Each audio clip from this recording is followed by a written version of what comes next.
So hey guys, welcome back to a brand new video. तो आज की video में मैं आपसे बात करूंगा सॉलिड स्टेट जो हमारा चैप्टर है b.sc फर्स्ट ईयर में, तो उसके सारे इंपॉर्टेंट टॉपिक्स के बारे में जो कि लगातार पिछले 5 साल से रिपीट हो रहे हैं। करते हैं वीडियो को स्टार्ट नेक्स्ट से टाइम वेस्ट के। सबसे पहले बढ़ते हैं हम अपने फर्स्ट इंपॉर्टेंट टॉपिक जो कि पिछले 5 साल में 5 साल आया है, ब्रैग्स इक्वेशन। ठीक है, ये इक्वेशन पूछता है, इसका डेरिवेशन भी पूछता ही है, और अगर दोनों नहीं पूछा तो क्या आ जाता है, इससे रिलेटेड, इसके फॉर्मूले से रिलेटेड एक क्वेश्चन आ ही जाता है एग्जाम में। ठीक है, उसके बाद सबसे इंपॉर्टेंट जो हमारा है टॉपिक वो है सिमेट्री एलिमेंट्स। इसके ऊपर मैंने वीडियो नहीं बनाई है, पर मैं कल ही इसके ऊपर वीडियो बनाने वाला हूँ, तो उसकी टेंशन खत्म हो जाएगी। ठीक है, उसके बाद बढ़ते हैं law of constituency of interfacial angle. ये उतना इंपॉर्टेंट टॉपिक नहीं है, पर मैंने देखा कि 2 साल आया हुआ है, तो इसके ऊपर भी वीडियो बनाना पड़ेगा मुझे। ठीक है, उसके बाद बढ़ते हैं what is space lattice and unit cell. इसके ऊपर मैं वीडियो बना चुका हूँ, यह है पिछले 3 साल 5 साल में से। उसके बाद बढ़ते हैं हमारा जो मोस्ट इंपॉर्टेंट टॉपिक है ब्रैग्स इक्वेशन और सिमेट्री एलिमेंट के बाद मोस्ट इंपॉर्टेंट टॉपिक जो हमारा है वो है डिफेक्ट्स। ठीक है, डिफेक्ट्स बहुत तरह के होते हैं, तो वो सब हम पढ़ेंगे। कोई सा भी एक डिफेक्ट हर साल पूछ ही लेता है, तो इसीलिए उससे अच्छा पूरा डिफेक्ट तैयार कर लो। इसके ऊपर भी वीडियो आने वाली है। सो गाइस, मैं आपको बता देता हूँ कि मैंने इसके ऊपर वीडियो बना चुका हूँ।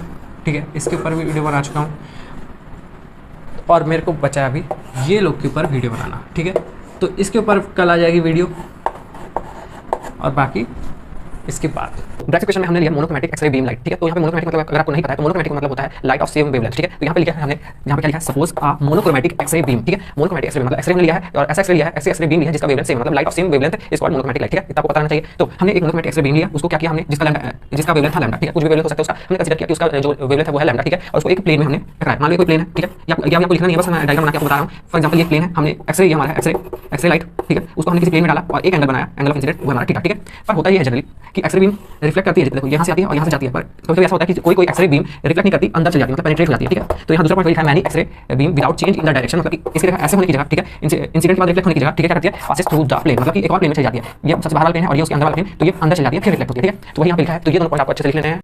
तो उसी चीज़ को हमने यहाँ पे डायग्राम के रूप में प्रेजेंट किया है। ठीक है, मान लो कि ये कोई प्लेन एक्स है और ये कोई प्लेन वाई है। ठीक है, इन दोनों के बीच में जो डिस्टेंस रहता है उसको हम बोलते हैं इंटरप्लेनर डिस्टेंस।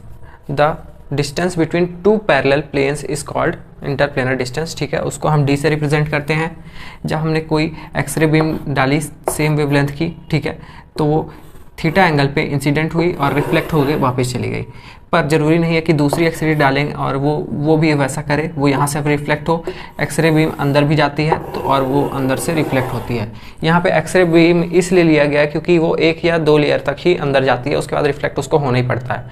अगर हम गामा रे लेते तो वो अंदर तक जाती और शायद ही रिफ्लेक्ट होती, मतलब शायद ही वो सेम पैटर्न से बाहर आती, इसीलिए यहाँ पे एक्सरे लिया गया। ठीक है, तो ब्रैग्स इक्वेशन है हमारा 2d sin थीटा, तो जिसमें d है हमारा इंटरप्लेनर डिस्टेंस, मतलब कि the distance between 2 planes, 2 parallel plane is called interplanar distance. ठीक है, थीटा जो हमारा है एंगल ऑफ इंसिडेंस, रे जब आती है तो कुछ एंगल बना के आती है और कुछ एंगल से ही रिफ्लेक्ट होती है, तो जिस एंगल से वो आई उसको हमने थीटा दे दिया। ठीक है, एंगल ऑफ इंसिडेंस।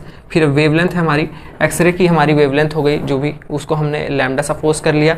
उसके बाद जो हमारा लास्ट है एन जो है वो है हमारा ऑर्डर ऑफ रिफ्लेक्शन, मतलब कि जो हमारे एक्सरे जो रे थी वो किस लेयर में जाके रिफ्लेक्ट हुई। तो यहाँ पे 1, यहाँ पे 2 लिख सकते हो। तो यहाँ पे आपको नहीं लिखना है एन का ऑर्डर जब तक आपको गिवन ना हो। ठीक है, तो अब आपको पता रहना चाहिए कि बस कि एन जो है हमारा ऑर्डर ऑफ रिफ्लेक्शन है। तो वो तो हो गया जो कि इक्वेशन में जो टर्म है उसके बारे में। ठीक है, पर हम ये कर क्यों रहे हैं। ठीक है, तो देखो, जब हमने एक्सरे रे पास की, ठीक है, एक रिफ्लेक्ट हो गई, एक अंदर चली गई, तो यहाँ तक तो जैसे देखो सेम ही जा रही थी। ठीक है, पर यहाँ जैसे ही आती है तो यहाँ से ये एक्स्ट्रा पाथ को कवर करती है। ठीक है, एक्स्ट्रा पाथ मतलब सी से बी कवर करती है, फिर बी से डी कवर करती है, तो हमें यही निकालना है। ठीक है, इसको हम बोलते हैं पाथ डिफरेंस, मतलब कि एक्स्ट्रा जो लेंथ कवर करी है हमारी रे ने, एक्सरे ने जो हमारी एक्स्ट्रा लेंथ कवर की है उसको हम बोलते हैं पाथ डिफरेंस, और उसी को हम निकालते हैं। तो और जैसे ही हम उसको निकालते हैं उसी को बोलते हैं एन लैम्डा। ठीक है, मतलब वही है सिंपल सा कि हमने 2 एक्सरे ली, ठीक है, दोनों को सेम डिस्टेंस में ही होना था, पर जो दूसरी वाली रे थी वो एक्स्ट्रा डिस्टेंस कवर कर रही है, तो वही डिस्टेंस को हमें निकालना है। ब्रैग्स इक्वेशन का मतलब इतना ही है। ठीक है, मतलब नहीं, हमें हमारे b.sc लेवल के लिए ब्रैग्स इक्वेशन का मतलब इतना ही है कि हमें ये CB + BD फाइंड करना है। ठीक है, ये हमें करना आना चाहिए। ठीक है, तो यहाँ पे उससे पहले देखो 2 रे थी, अगर आप इसका परपेंडिकुलर खींचो यहाँ से तो ये हो गया 90 डिग्री जिसको हमने सी दे दिया, और अगर इसका ऐसे खींचेंगे इस रे का तो ये हो गया डी, ठीक है। और ये जो एंगल है थीटा वो इसके एंगल के इक्वल होगा। यहाँ जो एंगल होगा वो यहाँ पे होगा, और ये जो एंगल होगा सेम इक्वल्स अंदर वाले ट्रायंगल में होगा, ठीक है। तो यहाँ पे हमें 2 ट्रायंगल मिल गए, ट्रायंगल इन ट्रायंगल ABC, ठीक है, और एक और ट्रायंगल मिल गया, ट्रायंगल ABD। तो आप देख सकते हो ये जो हमें एक्स्ट्रा चीज़ फाइंड करना है तो उसके लिए हमें दिख रहे हैं 2 ट्रायंगल, ठीक है, ABC और ABD, ठीक है। और सबसे पहले वो ट्रायंगल निकालने से पहले आप जानते हो ये जो डिस्टेंस है ये हमारा D है, इंटरप्लेनर डिस्टेंस, ठीक है। तो A और B भी इसी के इक्वल हो जाएगा, तो AB is equals to D यहाँ पे इसीलिए लिखा गया है मेरे द्वारा, ठीक है। अब बढ़ते हैं इन ट्रायंगल ABC, ठीक है। ट्रायंगल ABC में जब हम उसका साइन थीटा निकालते हैं, मतलब परपेंडिकुलर बाय हाइपोटेनस, अगर उसको देखो आप ऐसे, ठीक है, परपेंडिकुलर क्या हुआ हमारा BC हुआ और हाइपोटेनस हमारा AB जो है जिसका वैल्यू है D, ठीक है। तो जैसे ही परपेंडिकुलर हमने लिखा BC और हाइपोटेनस लिखा AB, तो AB का वैल्यू हमें पता था D है, तो D को हमने जैसे ही यहाँ पुट कर दिया, देखो BC अपॉन D, तो D ऊपर गया, आ गया हमारा D साइन थीटा जो हमारा इक्वेशन नंबर 1। उसी तरह हम निकालेंगे ट्रायंगल, अब हमें पता चल गया है BC इज इक्वल्स टू हो गया है क्या, D साइन थीटा, ठीक है। अब इस ट्रायंगल के भी निकालेंगे ABD ट्रायंगल के लिए भी, फिर देखते हैं क्या आता है आंसर। सेकंड ट्रायंगल में हमारा क्या होता है, देखो साइन थीटा, सेम हमने साइन थीटा निकाला BD अपॉन AD, BD का वैल्यू हमें नहीं पता था, AB का वैल्यू पता है हमें D होता है, तो D गया ऊपर, D साइन थीटा आ गया BD, ठीक है। तो हमारा 2 इक्वेशन बन गया, ठीक है, CB। अब हम दोनों को ऐड कर देंगे क्योंकि हमें निकालना है पाथ डिफरेंस। पाथ डिफरेंस मतलब एक्स्ट्रा जो लेंथ एक्सरे ने कवर की है वो हमें निकालनी है, ठीक है। तो BC plus BD is equals to D sine theta from equation 1, और BD है हमारा D sine theta from equation 2, ठीक है। तो आगे हमारा 2D साइन थीटा, इसको आप लिख सकते हो BC plus BD equation number 3 देके, ठीक है। तो यहाँ पे स्पेस कम था इसीलिए मैंने डायग्राम मिटा दिया है, पर यहाँ पे वही चीज़ लिखा है। अगर अच्छे से लिखा जाए उसको अच्छे कंप्लीट मैनर में, extra distance covered by X-ray beam BC plus BD equals to D sine theta plus D sine theta, और जिसको हम लिख सकते हैं ये वैल्यू को path difference is equals to 2D sine theta, ठीक है। और पाथ डिफरेंस का एक और फॉर्मूला होता है, path difference is equals to n lambda. n क्या है हमारा नंबर ऑफ रिफ्लेक्शन, ठीक है, या फिर ऑर्डर ऑफ रिफ्लेक्शन, और लैम्डा हमारा वेवलेंथ ऑफ बीम, ठीक है। यहाँ पे हम वेवलेंथ ले रहे हैं एक्सरे का, तो उसको हमने कंसिडर किया है। तो जैसे ही हम इक्वेशन 3 और इक्वेशन 4 को इक्वेट करते हैं तो पाथ डिफरेंस दोनों में सेम है, तो 2D sine theta is equals to हो जाता है n लैम्डा, जो है हमारा ब्रैग्स इक्वेशन। सबसे पहले बात करते हैं सिमेट्री मतलब क्या होता है, ठीक है। एक एग्जाम्पल समझते हैं, ताजमहल। तो ताजमहल है हमारा हाईली सिमेट्रिक बिल्डिंग, ठीक है, हाईली सिमेट्रिक मॉन्यूमेंट जो कि 7 वंडर्स में आता है, ठीक है। तो मतलब कि ऐसी चीज़ जो कि एकदम परफेक्टली अलाइन हो, परफेक्टली एकदम मेजर्ड हो। फॉर एग्जांपल अगर ये स्क्वायर है, ये यहाँ से भी इक्वली डिवाइड करोगे तो भी बराबर दिखेगा, यहाँ से इक्वल डिवाइड करोगे तो बराबर दिखेगा। तो मतलब इसी को बोलते हैं सिमेट्री, मतलब कि किसी भी चीज़ को एकदम इक्वली डिवाइड कर दो तभी भी वो एकदम मतलब कि परफेक्ट लगे, एकदम यूनिफॉर्म लगे, ठीक है, एकदम रेगुलर लगे, रेगुलरिटी मेंटेन रहे उस ऑब्जेक्ट की, मॉलिक्यूल की या फिर आयन की, जो भी है, अगर केमिस्ट्री के टर्म्स में बात करें। फॉर एग्जांपल ये ताजमहल का टॉप है, अगर ऊपर से देख रहे हैं तो एकदम स्क्वायर बना है। इसको आप यहाँ से अगर बीच से काटोगे तभी भी दोनों साइड इक्वल डिस्टेंस बनेगा, साइड से काटोगे तभी भी दोनों साइड इक्वल डिस्टेंस बनेगा, मतलब यही हमारी सिमेट्री। सो सिमेट्री मतलब तो हमें पता चल चुका है कि अगर किसी भी ऑब्जेक्ट को या फिर बिल्डिंग को या मॉलिक्यूल को बीच से डिवाइड कर दो या फिर ऊपर से डिवाइड कर दो, कैसे भी करके उसको अगर इक्वली डिवाइड कर दिया तो वो है उसकी सिमेट्री, मतलब कि वो मॉलिक्यूल सिमेट्रिक मॉलिक्यूल है, ठीक है। अब बात करते हैं एलिमेंट्स ऑफ सिमेट्री की, ठीक है।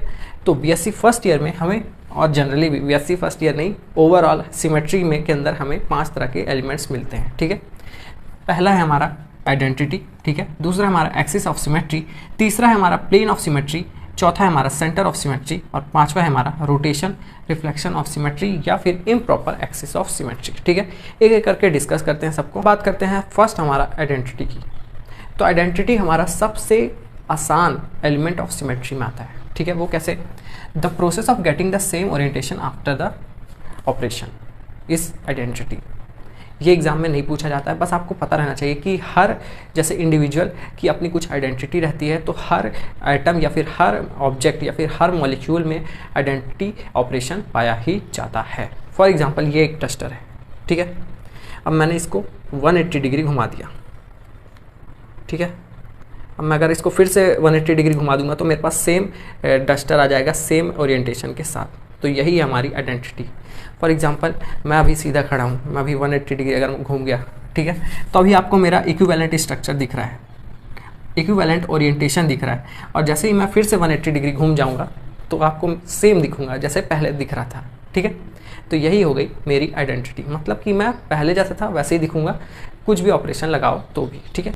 अगर हम बात करें आइडेंटिटी की, ठीक है, तो हर इंडिविजुअल की अपनी एक आइडेंटिटी होती है, अपनी एक यूनिकनेस होती है। तो वैसे ही सारे मॉलिक्यूल्स में उनकी एक आइडेंटिटी होती है, इसीलिए आइडेंटिटी हर मॉलिक्यूल में पाई जाती है, ठीक है। तो ये हो गया हमारा पहला पॉइंट, आइडेंटिटी। आइडेंटिटी ऑपरेशन हमेशा हर मॉलिक्यूल में मिलती है, और आप किसी भी मॉलिक्यूल में अगर आइडेंटिटी ऑपरेशन लगाओगे तो वो पहले जैसा था वैसे ही रहेगा, ठीक है। बात करते हैं एक्सिस ऑफ सिमेट्री की।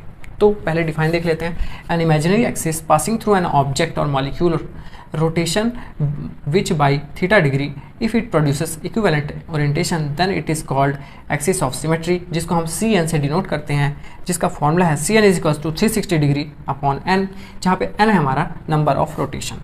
फॉर एग्जाम्पल अगर तुम किसी मॉलिक्यूल को एक बार घुमाओगे, ठीक है, एक बार पूरा घुमाओगे, जैसे मैं मॉलिक्यूल हूँ, मुझे एक बार पूरा घुमा दिया, ठीक है, 360 डिग्री घुमाया, तो मैं सेम ही तुम्हें मिलूंगा, एकदम आइडेंटिकल स्ट्रक्चर मिलेगा। यहाँ पे भी वही चीज़ प्रूफ हुई है। एन की अगर तुम किसी भी मॉलिक्यूल को एक बार घुमाओगे तो एन की जगह 1 रखोगे तो तुम्हें 360 डिग्री मतलब जैसे मॉलिक्यूल था वैसे ही मिलेगा, मतलब आइडेंटिकल स्ट्रक्चर, ठीक है। अगर तुम किसी मॉलिक्यूल को 2 बार घुमाओगे तो यहाँ पे आ जाएगा 360/2 180 डिग्री, मतलब तुम्हें कितना डिग्री घुमाना है, 180 डिग्री।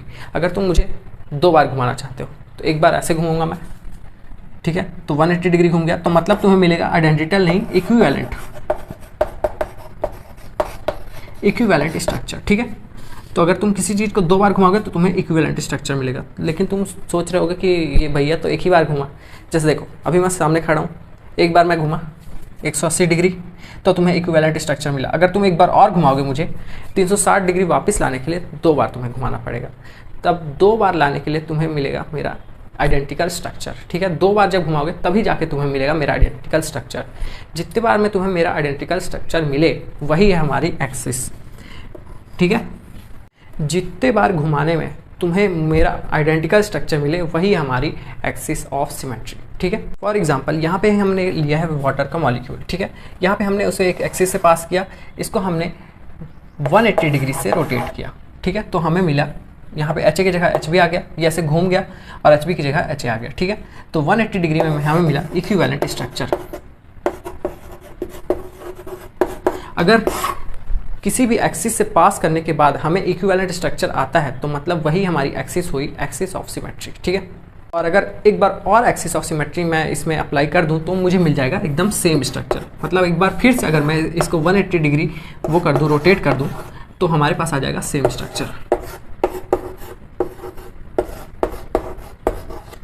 ये अगर मैं फिर से इसको रोटेट कर दूं तो एच ए यहाँ जाएगा और एच बी इधर चल जाएगा, तो मतलब फिर मेरे को मिल जाएगा आइडेंटिकल स्ट्रक्चर, ठीक है। बात करते हैं प्लेन ऑफ सिमेट्री की, ठीक है। An imaginary plane passing through a crystal dividing it into 2 equal parts. For example हमारे पास क्रिस्टल है, ठीक है, ये कोई क्रिस्टल है अपने पास, ये क्रिस्टल को एक ऐसा प्लेन जो कि क्रिस्टल को 2 इक्वल पार्ट में डिवाइड कर दे, तो ऐसे प्लेन को हम बोलते हैं प्लेन ऑफ सिमेट्री। ये 2 तरह के हो सकते हैं, ये वर्टिकल प्लेन भी हो सकता है या फिर हॉरिजॉन्टल प्लेन भी हो सकता है, मतलब कि ये मॉलिक्यूल को ऐसे भी डिवाइड कर सकता है और ऐसे भी डिवाइड कर सकता है। तो इसी कंडीशन को बोलते हैं प्लेन ऑफ सिमेट्री, मतलब कि किसी प्लेन की मदद से मॉलिक्यूल को काट देना होता है हमारा प्लेन ऑफ सिमेट्री। और ये 2 तरह के होते हैं, वर्टिकल मतलब सीधा सीधा और हॉरिजॉन्टल मतलब टेढ़ा टेढ़ा, ठीक है। बात करते हैं सेंटर ऑफ इन्वर्जन की, ये सबसे आसान लगेगा आपको अभी तक के आइडेंटिटी के बाद, ठीक है। तो यहाँ पे होता ये है, इसको पहले तो आइट से डिनोट करते हैं क्योंकि इसका नाम सेंटर ऑफ इन्वर्जन है। ये एक ऐसा पॉइंट रहता है जहाँ से अगर आप आगे चलो या पीछे चलो तो आपको सेम एटम या फिर सेम डिस्टेंस में सेम चीज़ मिलेगी। फॉर एग्जांपल अगर यहाँ से आप इस साइड जाओ तो H मिला, तो यहाँ से इस साइड ऊपर जाने में भी H मिला। सिमिलरली अगर नीचे इस साइड जाओगे तो Cl मिला और इस साइड जाओगे तो Cl मिला। फॉर एग्जांपल अगर आप सोच रहे होगे मेरे अंदर सेंटर ऑफ इन्वर्जन है या नहीं, तो आंसर है नहीं। ठीक है, कैसे? क्योंकि मेरे दोनों हाथ ऊपर अगर मैं करूँगा तो मेरे को दोनों हाथ नीचे नहीं मिलेंगे। ठीक है, दोनों पैर मिलेंगे, तो मेरे अंदर सेंटर ऑफ इन्वर्जन नहीं है। ह्यूमन बॉडी के अंदर सेंटर ऑफ इन्वर्जन नहीं रहता, क्योंकि आप देख सकते हो ये हाथ छोटे रहते हैं, पैर थोड़े लंबे रहते हैं। तो यहाँ पे अगर ये पास में मिल रहा है आपको, ये दूर में मिल रहा है, पर यहाँ पे ऐसा नहीं है। यहाँ पे जितना डिस्टेंस में ये है उतने ही डिस्टेंस पे ये है। ठीक है, लास्ट ऑपरेशन की तरफ बढ़ते हैं। ये थोड़ा डिफिकल्ट है तो एकदम ध्यान से समझने की कोशिश करना, एकदम धैर्य से। ठीक है, तो इसको पहले डिफाइन पढ़ लेते हैं। Imaginary axis, N imaginary axis passing through a molecule, rotation by theta degree and followed by perpendicular reflection. इसका मतलब क्या कि पहले हम उसको रोटेट करेंगे, फिर हम उसको रिफ्लेक्ट कर देंगे। उसी ऑपरेशन को कहा जाता है इम्प्रॉपर एक्सिस ऑफ सिमेट्री या फिर rotation reflection axis of symmetry. ठीक है, एग्जाम्पल से अगर समझते हैं तो ये बार हमारे पास PCl5 है, जिसमें मैंने क्लोरीन को लेबल कर दिया है Cla, Clb, Clc, Cld और Cle, जिनमें 3 जो क्लोरीन है वो ऐसे हैं, पंखे जैसे हैं।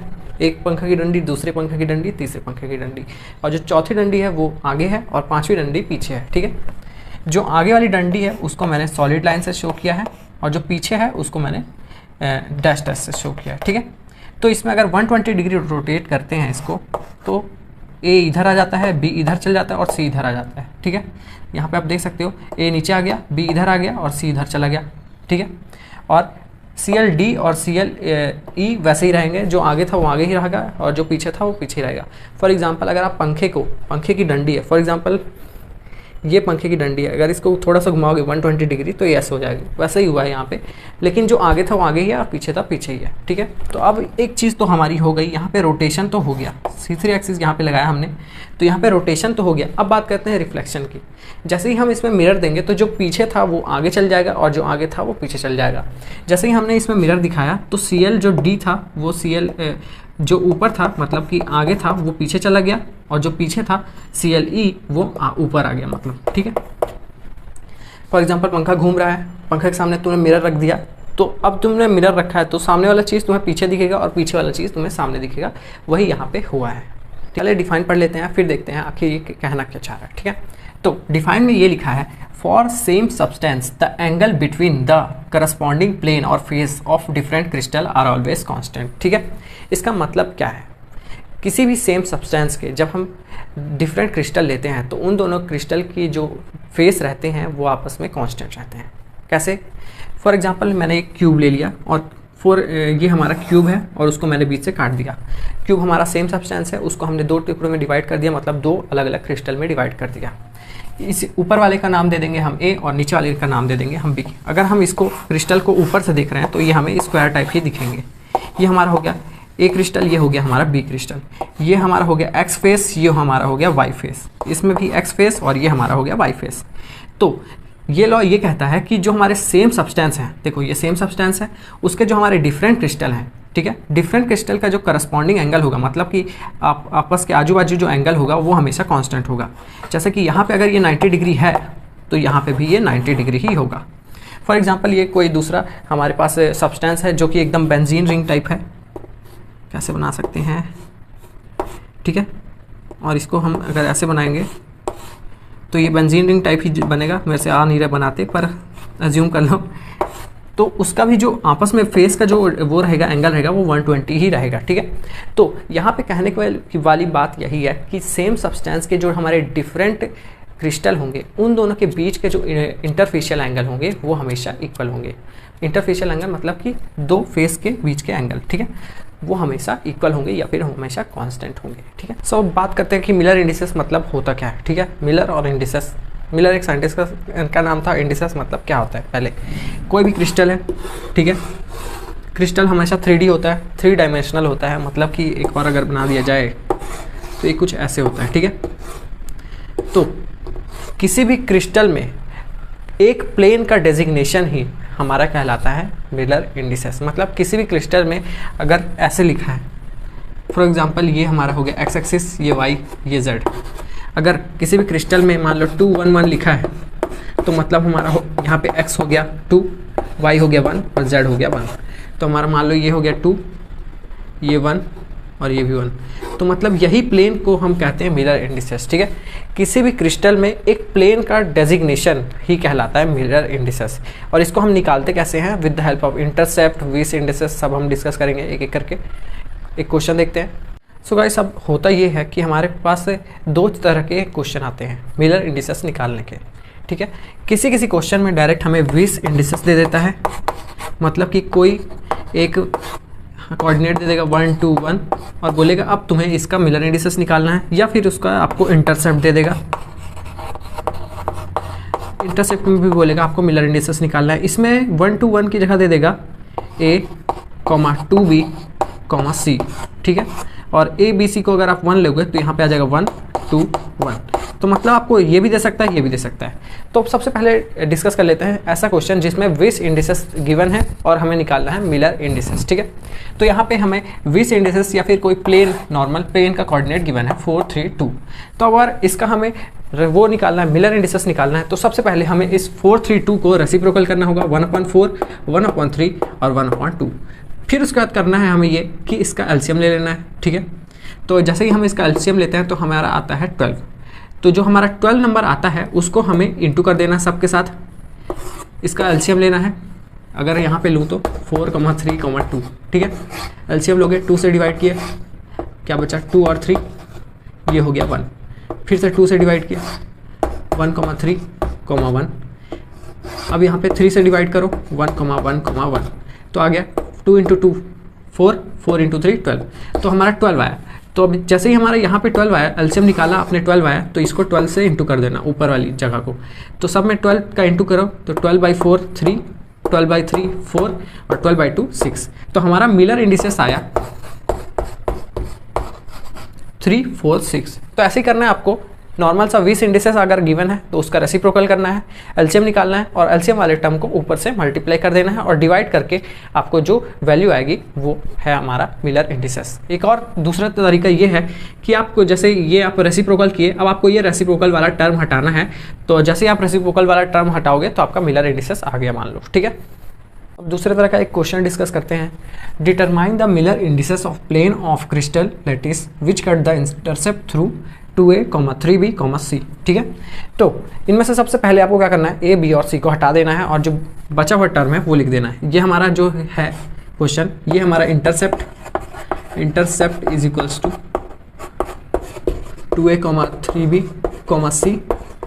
अब इसमें अगर आप विस इंडिसेस इसका निकालोगे तो आएगा, ये आपको a b c हटा देना है। तो a b c छोड़ के जो हमारा चीज़ आया वो है हमारा विस इंडिसेस। ठीक है, अब हमारे पास ये आ गया, एक कोऑर्डिनेट आ गया। अब इसका हमें क्या करना है, सिंपल सा रेसिप्रोकल करना है मिरर इंडिसेस निकालने के लिए।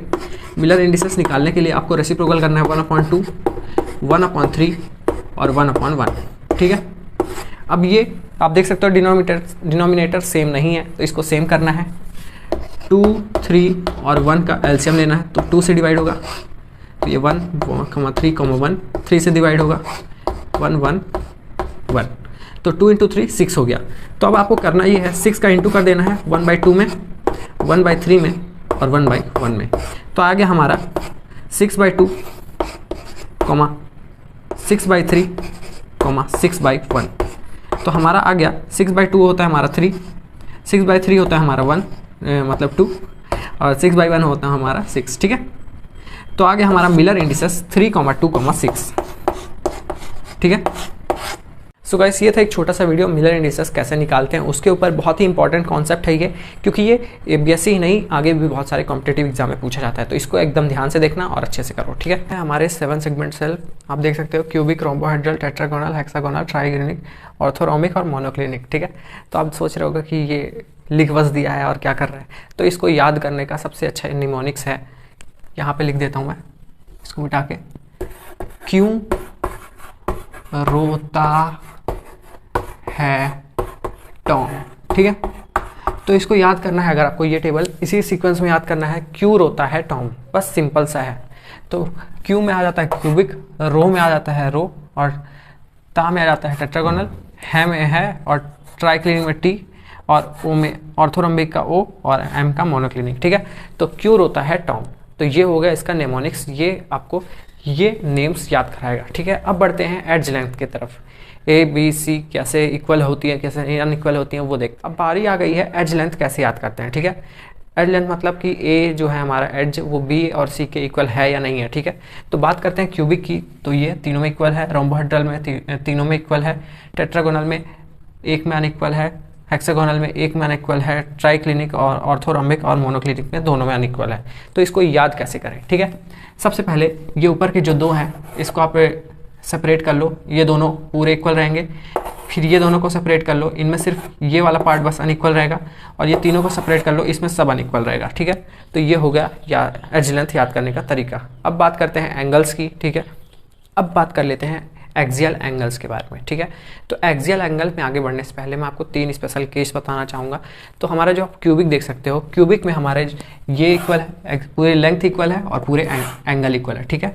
दूसरा हमारा जो स्पेशल केस है वो हमारा ट्राइक्लिनिक का। ट्राइक्लिनिक का क्यों? क्योंकि इसमें सब अनइक्वल था, ए बी सी अनइक्वल, और उसी तरह alpha beta gamma unequal 90 degree, ठीक है। इतना समझ में आया। उसके बाद हेक्सागोनल भी एक स्पेशल केस है। क्यों स्पेशल केस है? क्योंकि इसमें अल्फा बीटा इक्वल है पर गामा जो है 120 है। तो ये भी हो गया, 3 स्पेशल केस हो गए। अब हम 4 लोग को कैसे जाने, ठीक है। इसमें एक चीज़ देख सकते हैं, गामा इज इक्वल्स टू 90, इसमें gamma is not equals to 90, इसमें गामा इज इक्वल्स टू 90, इसमें gamma is not equals to 90, ठीक है। ये स्पेशल केस है, ये 120 डिग्री है, इसीलिए इसके बाद हम इक्वल में देखेंगे और इसको स्किप कर देंगे। Equal to 90, not equal to 90, फिर से नीचे आएंगे equal to 90, not equal to 90, ठीक है। आपको बस अगर आपको एंगल देखना है, प्रॉपर एंगल देखना है, तो आप हेक्सागोनल वाले को छुपा दो क्योंकि वो स्पेशल केस है, क्योंकि इसमें गामा 120 डिग्री रहता है। उसके बाद आप देख सकते हो equal to 90, not equal to 90, equal to 90, not equal to 90, equal to 90, not equal to 90, ठीक है। तो ये है सिंपल सा ट्रिक। यहाँ पे नॉट इक्वल लग गया, सॉरी, पर ये इक्वल होगा। तो आप देख सकते हो ऐसे ही हमें खेलना है बस एंगल से, और छोटा सा निमोनिक्स से तैयार हो जाएगा। क्यूर होता है टॉम। यहाँ पे क्या होगा, ये दोनों इक्वल रहेंगे सारे में, इसमें सिर्फ एक अनइक्वल रहेगा और इसमें दोनों अनइक्वल रहेंगे, ये तीनों में, ठीक है। इसमें equal to 90, non equal to 90, equal to 90, not equal to 90, equal to 90, not equal to 90। सिर्फ हेक्सागोनल में गामा जो रहेगा 120 डिग्री रहेगा। में आगे बढ़ने से पहले देखते हैं कि डिफेक्ट आखिर कितने टाइप्स के हमें मिल सकते हैं, ठीक है, और हमें पढ़ने कौन कौन से है ये भी मैं बताऊंगा। सबसे पहले होता है हमारे 2 तरह के मेजर डिफेक्ट। एक होता है हमारा इलेक्ट्रॉनिक डिफेक्ट और दूसरा हमारा होता है एटॉमिक डिफेक्ट। इलेक्ट्रॉनिक डिफेक्ट में हमारा होता है एन टाइप और पी टाइप, ये सेमीकंडक्टर में भी आते हैं और इम्प्योरिटी डिफेक्ट में भी ये आते हैं। इलेक्ट्रॉनिक या फिर इम्प्योरिटी डिफेक्ट भी लिख सकते हो, क्योंकि हम क्रिस्टल में कुछ इम्प्योरिटी ऐड करते हैं, ठीक है। और दूसरा हमारा जो डिफेक्ट रहता है वो होते हैं 3 टाइप के, पॉइंट डिफेक्ट, प्लेन डिफेक्ट और लाइन डिफेक्ट, ठीक है। उसके बाद पॉइंट डिफेक्ट हमारे 2 टाइप के रहते हैं, स्टाइकियोमेट्रिक पॉइंट डिफेक्ट और दूसरा हमारा रहता है नॉन स्टाइकियोमेट्रिक। स्टाइकियोमेट्रिक में हमारा रहता है शॉर्ट की डिफेक्ट और फ्रैंकल डिफेक्ट, और जो हमारा नॉन स्टाइकियोमेट्रिक रहता है वो हमारा उनमें रहता है मेटल एक्सेस और मेटल डेफिशिएंसी डिफेक्ट। इन सबको बारी बारी से पढ़ते हैं। तो सबसे पहले मैं आपको बता देता हूँ इनमें से हमें क्या नहीं पढ़ना है, ठीक है। सॉलिड स्टेट में हमें ये वाले पार्ट में से क्वेश्चन नहीं आते हैं, ठीक है। तो हमें पढ़ना है सिर्फ इतने पार्ट में से, स्टाइकियोमेट्रिक और नॉन स्टाइकियोमेट्रिक, प्लेन और लाइन डिफेक्ट भी आप छोड़ सकते हो, ठीक है। तो अब देखते हैं कि ये डिफेक्ट क्या होता है। स्टाइकियोमेट्रिक में पहले पढ़ेंगे, फिर पढ़ेंगे हम नॉन स्टाइकियोमेट्रिक। करते हैं स्टाइकियोमेट्रिक से हम पढ़ रहे हैं एटॉमिक डिफेक्ट, ठीक है। तो उसका फर्स्ट टाइप है हमारा पॉइंट डिफेक्ट। तो आखिर वो क्या होता है, ठीक है। पॉइंट डिफेक्ट हमारा ऐसा डिफेक्ट रहता है, तो हम कोई भी, हम मान लो एक क्रिस्टल सिस्टम लिए, क्रिस्टल लिए एक क्रिस्टल, ठीक है, उसमें एक पॉइंट में बस कुछ खामियां है या फिर इरेगुलरिटी है, ठीक है। तो थोड़ा फंबल हो गया, इरेगुलरिटी है, ठीक है। तो अगर एक पॉइंट में इरेगुलरिटी है तो वो डिफेक्ट को हम बोलते हैं पॉइंट डिफेक्ट, ठीक है। अब पॉइंट डिफेक्ट में भी हमें 2 टाइप मिलते हैं, एक स्टाइकियोमेट्रिक और दूसरा नॉन स्टाइकियोमेट्रिक। पहले बढ़ते हैं स्टाइकियोमेट्रिक डिफेक्ट की तरफ। तो स्टाइकियोमेट्रिक डिफेक्ट क्या बोलता है, ऐसा कंपाउंड जिसमें नंबर ऑफ पॉजिटिव आयन और number of negative ion exactly same ratio में। मतलब कि अगर मेरे पास से कोई डिफेक्ट है, मतलब कोई क्रिस्टल है मेरे पास, ठीक है, अगर इसमें 4 पॉजिटिव आयन है तो 4 नेगेटिव आयन भी रहेंगे, ठीक है। तो ऐसे टाइप के डिफेक्ट को हम बोलते हैं स्टाइकियोमेट्रिक डिफेक्ट, ठीक है।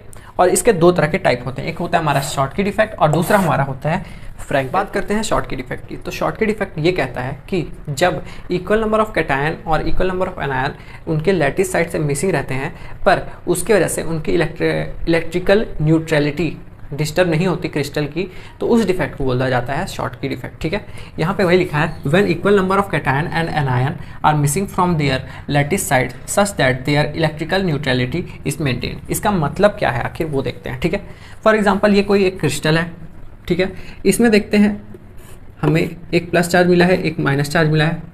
स्टोइकोमेट्रिक डिफेक्ट का मतलब यही है कि एक प्लस रहेगा तो दूसरा माइनस ही रहेगा। ठीक है, तो यहाँ पे ये लिखा है कि equal number of cation and anion are missing. ठीक है, तो ये जो गोला गोला दिख रहा है इसको बोलते हैं लैटिस साइड, या फिर इसको आप ढांचा भी बोल सकते हो। तो ढांचा में से एक जगह प्लस रहता है और दूसरी जगह माइनस रहता है। तो यहाँ पे ये बोला गया है इस डिफेक्ट में कि एक जगह में प्लस मिसिंग रहेगा और दूसरी जगह में माइनस। आप देख सकते हो प्लस के बाद माइनस आया तो यहाँ प्लस आना चाहिए था, पर यहाँ पे प्लस चार्ज नहीं है, मतलब ये मिसिंग हो गया। ठीक है, और दूसरी जगह माइनस तो रहेगा ही। ये जरूरी नहीं है कि यहाँ पे प्लस नहीं था तो यहाँ पे अब लगा दो, इलेक्ट्रिकल न्यूट्रलिटी मेंटेन रहेगी पूरे क्रिस्टल की। ठीक है, तो यहाँ पे देखो प्लस है, यहाँ माइनस है, यहाँ प्लस है, यहाँ माइनस है, यहाँ प्लस है तो यहाँ माइनस होना चाहिए था, पर माइनस नहीं है, माइनस मिसिंग है अपने प्लेस से, यहाँ पे प्लस मिसिंग है अपने प्लेस से। तो यही इसी डिफेक्ट को बोलते हैं शॉर्टकी डिफेक्ट। पर यहाँ पे भले मिसिंग है लेकिन इन लोग की इलेक्ट्रिकल न्यूट्रलिटी मेंटेन है, मतलब कि जितने प्लस चार्ज हैं उतने ही नेगेटिव चार्ज हैं। 1 2 3 4 5 यहाँ पे प्लस चार्ज हैं। ठीक है, ये हो गया पहला, ये दूसरा, ये तीसरा, ये चौथा, ये पांचवा। अब माइनस गिन लेते हैं, 1 2 3 4 5। जितने प्लस चार्ज हैं उतने ही माइनस चार्ज है, मतलब कि इलेक्ट्रिकल न्यूट्रल है ये हमारा क्रिस्टल। ठीक है, इसी डिफेक्ट को बोला जाता है शॉर्टकी डिफेक्ट। दूसरा डिफेक्ट क्या बोलता है वो देख लेते हैं। ठीक है, ये एक ऐसा डिफेक्ट है जिसमें एक आयन मिसिंग रहता है लैटिस साइड से। ठीक है, लैटिस साइड से मिसिंग रहता है और ऑक्यूपाई कर लेता है इंटरस्टिशियल पोजीशन को। ठीक है, तो अब बात करते हैं लैटिस साइड। लैटिस साइड मैंने बता चुका है कि लैटिस साइड ये होता है साइड के कॉर्नर। ठीक है, और इंटरस्टिशियल साइड क्या होता है, इन लोग के बीच में जो गैप है इसको हम बोलते हैं इंटरस्टिशियल साइड या फिर इंटरस्टिशियल पोजीशन। तो फ्रैंकल डिफेक्ट ये कहता है कि कोई भी आयन, ठीक है, any ion, when an ion is missing from the lattice side, मतलब लैटिस साइड से जो आयन मिसिंग रहता है तो वहाँ से वो मिसिंग रहता है और ऑक्यूपाई कर लेता है इंटरस्टिशियल साइड को, मतलब इंटरस्टिशियल पोजीशन में आ जाता है वो। तो इस टाइप के डिफेक्ट को बोलते हैं हम फ्रैंकल डिफेक्ट। ठीक है, इसमें भी इलेक्ट्रिकल न्यूट्रलिटी मेंटेन रहती है। फॉर एग्जांपल अगर हम देखें कितने नंबर ऑफ प्लस चार्ज हैं, तो ये हो गया पहला, ये हो गया दूसरा, ये हो गया तीसरा, ये हो गया चौथा, ये हो गया पाँचवा, ये हो गया छठवां। ठीक है, अब देखते हैं तो यहाँ पे हमारे पास 6 प्लस है। ठीक है, अब देखते हैं -1 2 3 4 5 6 प्लस है और 6 माइनस है, मतलब कि इलेक्ट्रिकली ये न्यूट्रल है हमारा जो क्रिस्टल है। बस इसमें जो हमारा आयन है वो बस अपनी प्लेस छोड़ देता है और दूसरी प्लेस में चला जाता है, मतलब कि ये ओवरऑल सेम ही रहता है इसका इलेक्ट्रिकल न्यूट्रलिटी। ठीक है, और ऐसे ही डिफेक्ट को हम बोलते हैं क्या, फ्रैंकल डिफेक्ट में एक चीज़ गौर करने वाली ये है कि पॉजिटिव साइन वाला ही हमारा आयन क्यों इंटरस्टिशियल पोजीशन में आया, क्यों नेगेटिव चार्ज वाला जो हमारा आयन है वो इंटरस्टिशियल पोजीशन में क्यों नहीं आया। तो आंसर सिंपल है कि जो हमारा पॉजिटिव आयन रहता है उसका साइज स्मॉल रहता है नेगेटिव साइज वाले से। ठीक है, क्योंकि पॉजिटिव साइन वाले में 1 इलेक्ट्रॉन कम है और नेगेटिव साइन वाले में 1 इलेक्ट्रॉन ज़्यादा है, तो मतलब वो ज़्यादा बड़ा हुआ। अगर ज़्यादा बड़ा रहेगा तो ये बीच का जो जगह रहता है वो छोटा रहता है, तो ये माइनस चार्ज वाले को अपने पास नहीं रख पाता। ठीक है, और मेन रीज़न आपको समझने का यही है कि माइनस चार्ज का साइज़ ज़्यादा रहता है, इसीलिए वो इंटरस्टिशियल पोजीशन में नहीं रह पाता, क्योंकि इंटरस्टिशियल पोजीशन एक तो पहले से ही छोटा है और उसमें आप बड़ा सा चीज़ रखोगे तो वो क्रिस्टल को दबा कर देगा। ठीक है, बिटवीन पढ़ने से पहले एक काम करेंगे, हम पहले डायग्राम बना लेंगे, फिर हम समझते चलेंगे एक एक पॉइंट, तो हमको अच्छे से क्लियर हो जाएगा पिक्चर के साथ। ठीक है, तो पहला पॉइंट क्या बोलता है, देखो ये हमारा जो डायग्राम है ये है हमारा शॉर्टकी डिफेक्ट का, और ये हमारा फ्रैंकल डिफेक्ट का। ठीक है, ये आपको बना लेना है, अगर याद करते टाइम तो बहुत आसानी से याद हो जाएगा। तो ये वाला डिफेक्ट क्या बोलता है कि कैटायन और एनायन अपने लैटिस पॉइंट से मिसिंग रहेंगे। ठीक है, और क्रिस्टल में नहीं रहेंगे।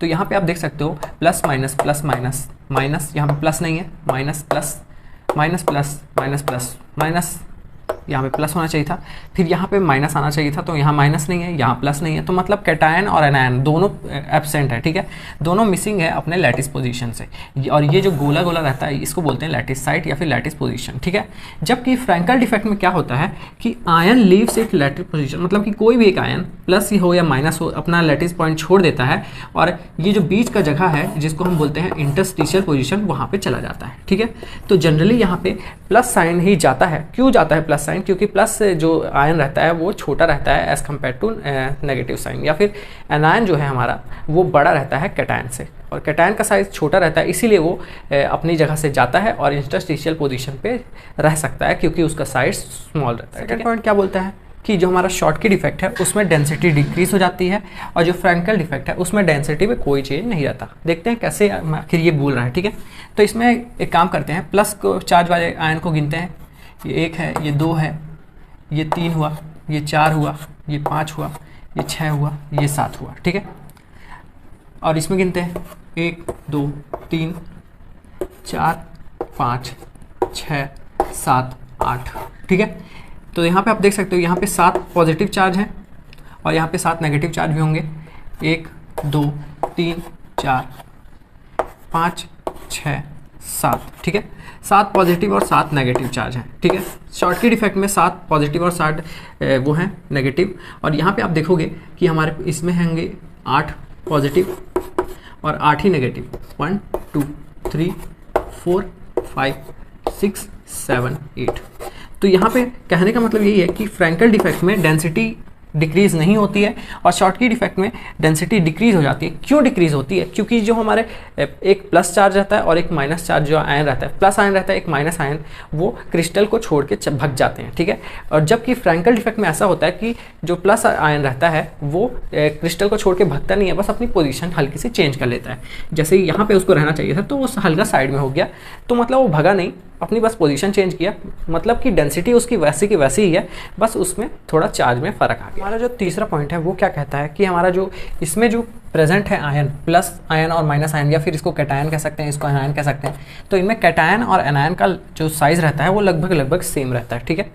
और जबकि फ्रैंकल डिफेक्ट में ये रहता है कि कैटायन और एनायन का साइज़ सेम नहीं रहता और डिफरेंट रहता है, और इनमें कैटायन का साइज़ स्मॉल रहता है एनायन से, ठीक है। चौथा पॉइंट हमारा ये बोलता है कि शॉर्टकी डिफेक्ट में हमारा जो डाइलेक्ट्रिक कांस्टेंट है उसमें कोई चेंज नहीं आता, जबकि हमारा फ्रैंकल डिफेक्ट है उसमें डाइलेक्ट्रिक कांस्टेंट में चेंज आता है। इस चीज़ को एक एग्जाम्पल समझते हैं, ठीक है।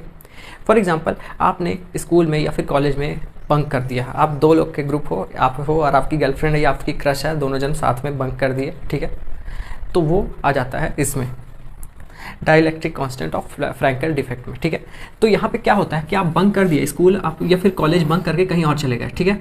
तो इससे आप पे ही कुछ असर पड़ेगा, आपकी जो स्टेबिलिटी है इंक्रीज हो जाएगी, आप अपने क्रश के साथ घूम रहे हो, आपकी एनर्जी बढ़ी हुई है, हाँ कोई देख तो ना ले, ओ माय गॉड, आपकी तो नहीं बढ़ी रहेगी। आप मान लो लड़के हो, पर लड़कियों लोग की जनरली फटी रहती है कि कोई देख तो ना ले, बंक किया है, किसी को बताया तो नहीं है घर में, ओ माय गॉड।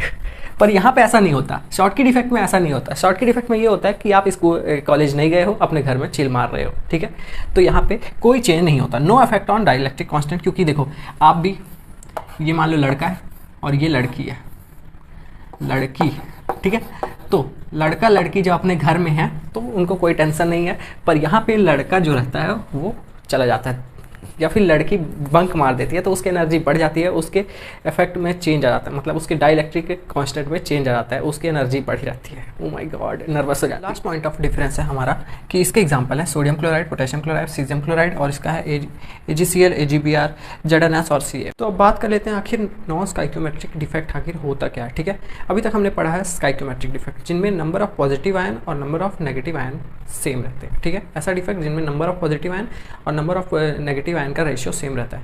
पर नॉन स्टाइकियोमेट्रिक डिफेक्ट जो हमारा होता है वो ऐसा डिफेक्ट है जिसमें नंबर ऑफ पॉजिटिव आयन और नंबर ऑफ नेगेटिव आयन का रेशियो सेम नहीं रहता। वही यहाँ पे लिखा है, defect in which number of positive ion and number of negative ion are not in the same ratio, ठीक है।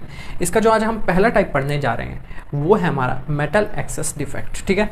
मेटल के ऊपर जनरली पॉजिटिव साइन रहता है, इसको हम कैटायन भी बोल सकते हैं, और जो उसके साथ जुड़ा रहता है उसको हम एनायन बोल सकते हैं, या फिर उसको लिगेंड बोल सकते हो, ठीक है। मेटल लिगेंड, यहाँ पे मेटल लिगेंड वाला बात नहीं चल रहा है, बस कैटायन ऐसा चार्ज जिसके ऊपर पॉजिटिव चार्ज हो, ठीक है। ऐसा आयन जिसके ऊपर पॉजिटिव चार्ज हो वो हमारा मेटल कहलाता है। इतना के लिए समझ लो, ठीक है। तो यहाँ पे हम पढ़ेंगे मेटल एक्सेस डिफेक्ट, मतलब कि पॉजिटिव चार्ज ज़्यादा हो जाता है, मेटल एक्सेस में हो जाता है, एक्सेस मतलब ज़्यादा, ठीक है। तो यहाँ पे मेटल एक्सेस 2 तरह से हो सकता है। पहला तरीका है कि बाई एनायन वैकेंसी। एनायन मतलब कि नेगेटिव चार्ज कम होने की वजह से मेटल हमें ज़्यादा लगेगा, ठीक है। नेगेटिव चार्ज, एक या दो नेगेटिव चार्ज कम हो जाएगा जिससे हमें लगेगा कि मेटल हमारे पास ज़्यादा है, ठीक है। ये हो गया पहला टाइप। और दूसरा टाइप ये है कि by presence of extra cation, ठीक है। अब दूसरा टाइप में ये है कि कोई नेगेटिव चार्ज कम नहीं होगा, बस हमारे पास एक एक्स्ट्रा पॉजिटिव चार्ज आ जाएगा। वो भी कहाँ पे आएगा? इंटरस्टिशियल साइट पे, ठीक है। तो यही आज हम पढ़ने वाले हैं। ओवरऑल करते हैं अब डिटेल में शुरू, मेटल एक्सेस डिफेक्ट, ठीक है। और आप लोग स्क्रीनशॉट ले सकते हो। मेटल एक्सेस डिफेक्ट के फर्स्ट टाइप जो हमारा है एनायन वैकेंसी, उसको आप डिटेल में पढ़ने जा रहे हैं, ठीक है। तो होता ये है कि यहाँ से ये हमारे पास फॉर एग्जांपल कोई लैटिस साइट है, ठीक है। ये क्रिस्टल है, ये एक अच्छा सा क्रिस्टल है जिसमें बहुत सारे लैटिस साइट है। तो यहाँ पे एनायन वैकेंसी में होता ये है, एक या एक से ज़्यादा, one or more anion are missing from their lattice side and living behind a hole. मतलब एक या एक से ज़्यादा जो हमारे नेगेटिव चार्ज वाले आयन हैं, ठीक है, वो मिसिंग रहते हैं अपनी लैटिस साइड से और उस लैटिस साइड में एक होल छोड़ देते हैं, ठीक है। होल मतलब खाली स्पेस छोड़ देते हैं, ठीक है।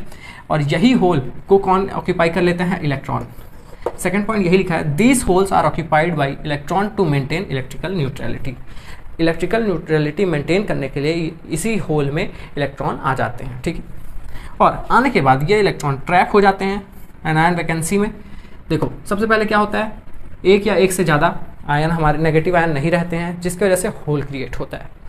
अब होल क्रिएट होता है तो इलेक्ट्रिकल न्यूट्रलिटी डिस्टर्ब हो जाती है क्रिस्टल की। अब उसी इलेक्ट्रिकल न्यूट्रलिटी को मेंटेन करने के लिए वहाँ पे आ जाते हैं इलेक्ट्रॉन और आके फंस जाते हैं, और उसी फंसने को बोलते हैं एफ सेंटर, ठीक है। The electrons are trapped in anion vacancies are called F centre. अब ये जो लैटिस पॉइंट है, अब ये लैटिस पॉइंट नहीं रहा, अब ये बन गया एफ सेंटर जिसमें एक इलेक्ट्रॉन प्रेजेंट है, ठीक है। और यही एफ सेंटर रिस्पॉन्सिबल रहता है कलर, क्रिस्टल के कलर का, ठीक है। इसी की वजह से हमारे जो क्रिस्टल है वो कलरफुल दिखता है एफ सेंटर की वजह से। तो एफ सेंटर एक बार फिर से रिपीट कर लेते हैं। तो होता ये है कि हमारा जो नेगेटिव चार्ज रहता है या फिर नेगेटिव आयन रहता है, एक या एक से ज़्यादा नेगेटिव आयन अपने लैटिस पॉइंट को छोड़ देते हैं और वहाँ पे क्रिएट हो जाता है एक होल। और होल जब क्रिएट होता है तो हो जाती है हमारे क्रिस्टल की इलेक्ट्रिकल न्यूट्रलिटी डिस्टर्ब, ठीक है। इलेक्ट्रिकल न्यूट्रलिटी को मेंटेन करने के लिए वहाँ पे आते हैं इलेक्ट्रॉन, और इलेक्ट्रॉन जब आते हैं वहाँ पे फंस जाते हैं, और जैसे इलेक्ट्रॉन फंसते हैं और उसी सिचुएशन को कहा जाता है एफ सेंटर, ठीक है। The electrons are trapped in the anion vacancies are called F centre. F जो है हमारा यहाँ पे है फार वे, जो हमारा यूज़ रहता है कलर के लिए। तो एफ सेंटर ही हमारे जो बेसिकली यूज़ रहते हैं वही हमारे क्रिस्टल का कलर पे डिपेंडेंट रहता है, ठीक है। एफ सेंटर ही हमारा क्रिस्टल को कलर देता है, इतना आपको समझना है, ठीक है। और ये एनायन वैकेंसी वाला डिफेक्ट जो रहता है जनरली शॉर्ट की डिफेक्ट में पाया जाता है। यहाँ पे वही लिखा है F is equals to far way, जो कि एक ग्रीक वर्ड है, ठीक है, used for colour. This defect are found in Schottky defect. मतलब कि ये जो डिफेक्ट है ये जनरली फाउंड है, मतलब मिलता है हमें शॉर्ट की डिफेक्ट में, ठीक है। बढ़ते हैं अपने सेकंड टाइप जो है हमारा by the presence of extra cation at the interstitial site. मतलब कि डिफेक्ट हमारा सेम ही रहेगा, बस क्या होता है कि इसको मेटल एक्सेस बनाने के लिए यहाँ पे एक और एक्स्ट्रा पॉजिटिव आयन आ जाता है, ठीक है, ठीक है। तो वही यहाँ पे लिखा है if an extra positive ion is present in an interstitial site. मतलब कि लैटिस पॉइंट में कोई यहाँ पे फेरबदल नहीं होने वाला है, वहाँ पे पॉजिटिव आयन और नेगेटिव आयन लैटिस पॉइंट में ही रहेंगे। बस यहाँ पे इंटरस्टिशियल जो हमारा साइट है, ये जो बीच का जो एरिया है, यहाँ पे एक पॉजिटिव आयन एक्स्ट्रा आ जाता है, ठीक है। और जिसकी वजह से इलेक्ट्रिकल न्यूट्रलिटी डिस्टर्ब हो जाती है। उसी इलेक्ट्रिकल न्यूट्रलिटी को मेंटेन करने के लिए एक इलेक्ट्रॉन भी आ जाता है दूसरे इंटरस्टिशियल साइट पे, ठीक है। सेकेंड पॉइंट यही लिखा है electrical neutrality is maintain by the presence of electron in another interstitial site. और इस तरह के डिफेक्ट को हम जनरली फ्रैंकल डिफेक्ट में देखते हैं, बस इतना सही है। एक बार फिर से रिवाइज कर लेते हैं। एक और एक्स्ट्रा आयन आ जाता है क्रिस्टल में, ठीक है, वो कहाँ पे आता है? इंटरस्टिशियल साइट में, जिसकी वजह से इलेक्ट्रिकल न्यूट्रलिटी डिस्टर्ब हो जाती है। अब उसी इलेक्ट्रिकल न्यूट्रलिटी को मेंटेन करने के लिए एक और इलेक्ट्रॉन आ जाता है दूसरे इंटरस्टिशियल साइट में, जिसकी वजह से इलेक्ट्रिकल न्यूट्रलिटी अचीव हो जाती है और ये हो जाता है अपना ठीक एकदम न्यूट्रल हो जाता है क्रिस्टल। अब इस तरह के जो डिफेक्ट रहते हैं वो जनरली फ्रैंकल डिफेक्ट में पाए जाते हैं, ठीक है।